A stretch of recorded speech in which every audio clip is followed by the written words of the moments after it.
Contract वाली बहू। नरेश की माँ अपने बेटे से मिलने दिल्ली आ रही है। इस बात का पता चलते ही नरेश के दिल में हलचल मच जाती है। नरेश अपनी माँ के स्वागत की तैयारी में लग जाता है। साथ ही उसे डर भी सताने लगता है कि उसकी माँ कहीं अपनी पुरानी जिद पर फिर से बैठ ना जाए। हे भगवान, इस बार बचा लो, अगले साल पक्का माँ की जिद पूरी कर दूंगा। तभी दरवाजे की घंटी बजती है। नरेश दरवाजा खोलता है तो सामने अपने मकान मालिक को देखकर हैरान हो जाता है, क्योंकि उनके साथ एक सुंदर सी लड़की भी थी। अब नमस्ते अंकल, कुछ काम था, मुझे बुला लेते। आपने क्यों कष्ट किया? अरे नहीं नहीं, इसमें कष्ट कैसा, मैं तो बस तुम्हें रीना से मिलवाने आया था।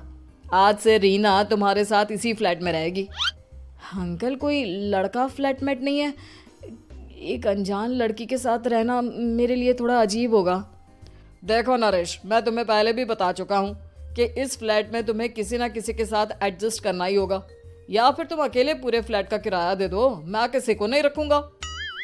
नरेश अपने मकान मालिक की बात सुन के रीना के साथ रहने के लिए तैयार हो जाता है, पर अंदर ही अंदर उसे ये बात खाने लगती है कि वो अपनी माँ को क्या जवाब देगा जब उसकी माँ रीना के बारे में उसे पूछेगी। दिन बीतने लगते हैं। नरेश और रीना अच्छे दोस्त भी बन जाते हैं, पर अभी भी नरेश अपनी प्रॉब्लम का सॉल्यूशन नहीं ढूंढ पाता। एक दिन नरेश बहुत परेशान सा बैठा होता है। तभी रीना उसे पूछती है, क्या हुआ नरेश, तुम काफी परेशान लग रहे हो, सब ठीक तो है ना? हाँ सब ठीक है, बस एक छोटी सी प्रॉब्लम है। वो एक्चुअली 2 दिन बाद मेरी माँ मुझसे मिलने आ रही है। अरे तो इसमें प्रॉब्लम क्या है, ये तो खुशी की बात है। हाँ रीना, बट मेरी माँ एक जिद लेकर बैठ गई है कि मैं शादी कर लूँ, पर मैं अभी इस चीज़ के लिए तैयार नहीं हूँ। ऊपर से जब वो तुम्हें देखेगी तो 100 सवाल करेगी, क्या जवाब दूंगा? अरे इसमें कोई टेंशन वाली बात नहीं है, मेरे पास ना इस प्रॉब्लम का सलूशन है, जिससे ना तुम्हें शादी करनी पड़ेगी और ना ही तुम्हारी माँ मेरे बारे में कुछ पूछेंगी। रीना की बात सुनकर नरेश सोच में डूब जाता है।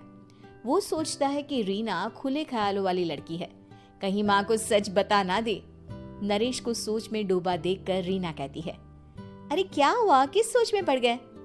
डोंट वरी, जैसा तुम सोच रहे हो ना वैसे कुछ भी नहीं है, मेरे पास एक प्लान है। मैं कुछ समझ नहीं पा रहा हूँ, कैसा प्लान? मैं समझाती हूँ। हम ना एक कॉन्ट्रैक्ट मैरिज कर लेते हैं। फिलहाल मेरे पास जॉब नहीं है, तो तुम इस रूम का किराया दे देना जब तक तुम्हारी माँ यहाँ रहेंगी, सिर्फ तब तक। और तुम अपनी माँ से कह देना कि मैं तुम्हारी पत्नी हूँ, इससे वो मेरे यहाँ रहने पर कोई सवाल भी नहीं करेंगी। अरे बात तुम्हारी ठीक है, पर माँ से झूठ बोलना, ना ना बाबा, मैं ये रिस्क नहीं ले सकता। कोई और आइडिया दो ना तुम। देखो मंजूर हो तो बोलो, वरना सच बता दो, मुझे कोई प्रॉब्लम नहीं है। रीना की बात सुनकर नरेश सोच में डूब जाता है। बहुत सोचने के बाद जब उसे कोई रास्ता नहीं मिलता तो वो रीना के बताए हुए रास्ते पर चलने के लिए तैयार हो जाता है। वो रीना से बात करता है और अपनी माँ की पसंद और नापसंद के बारे में बताता है। रीना भी नरेश की सभी बातों को ध्यान से सुनती है, ताकि कहीं उससे कोई गलती ना हो जाए। आखिर वो दिन भी आ जाता है जब नरेश की माँ उससे मिलने दिल्ली आ जाती है। नरेश अपनी माँ को फ्लैट पर लेकर जाता है। जैसे ही नरेश की माँ फ्लैट के अंदर जाती है, रीना उसके पैर छू लेती है। ये देखकर नरेश की माँ थोड़ी घबरा जाती है और नरेश से पूछती है, अरे बेटा नरेश, ये कौन है? माँ, ये आपकी बहू रीना है। माफ़ी चाहता हूँ, सब कुछ इतनी जल्दी में हुआ कि आपको बता ही नहीं पाया, इसलिए सोचा कि क्यों ना आपको सरप्राइज दिया जाए। अरे बेटा, मैं तो बस तेरा घर बसा हुआ देखना चाहती थी। हाँ, बहुत अरमान थे अपनी इकलौती बेटी की शादी को लेकर, लेकिन कोई बात नहीं, शायद किस्मत को यही मंजूर होगा।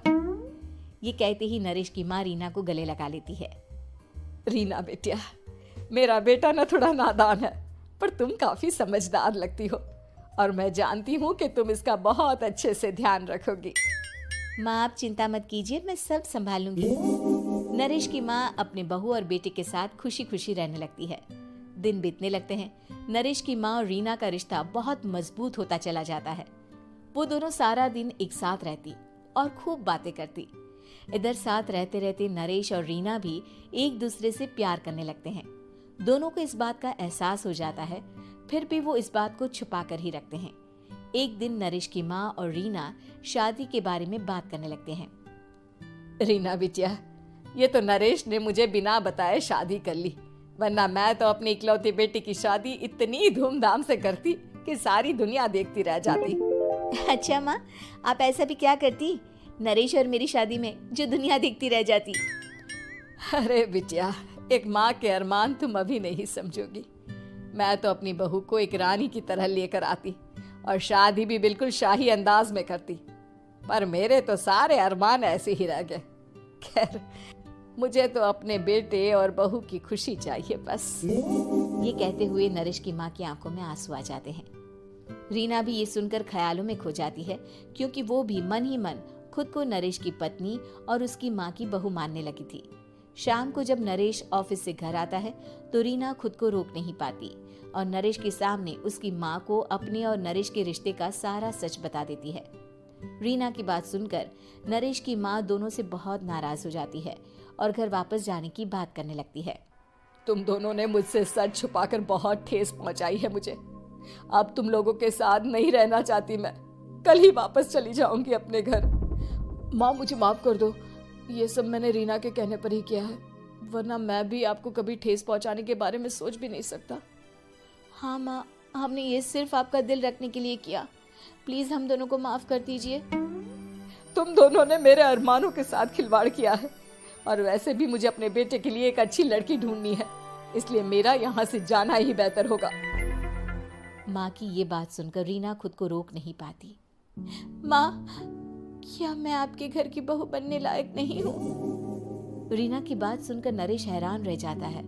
नरेश की माँ भी कुछ समझ नहीं पाती। मैं कुछ समझी नहीं, आखिर तुम कहना क्या चाहती हो?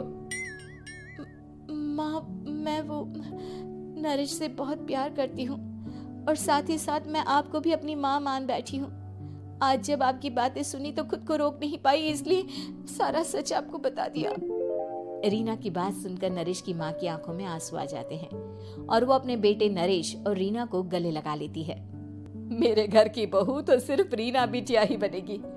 मैं आज ही तुम दोनों की शादी की तारीख निकलवा दूंगी, बस एक बार तुम्हारे घर वाले मान जाए। उसी दिन रीना के माता पिता भी उनके फ्लैट पर आ जाते हैं। दोनों परिवार आपस में बैठकर बातें करते हैं और शादी के लिए राजी हो जाते हैं। रीना भी कॉन्ट्रैक्ट फाड़ देती है और कहती है, सही मायने में मैं अब बहू बनूंगी, अब तक तो सिर्फ कॉन्ट्रैक्ट वाली बहू थी।